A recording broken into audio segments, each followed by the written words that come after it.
Sounds like something screwed up inside the motor housing. You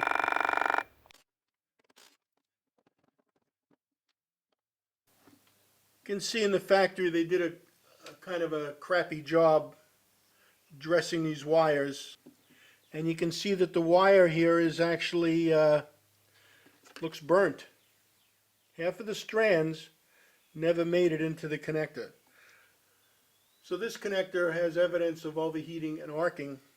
Trust these much more than the factory screw connectors. I taped up the connections, crimped, soldered, and taped. It's back together, and it's working.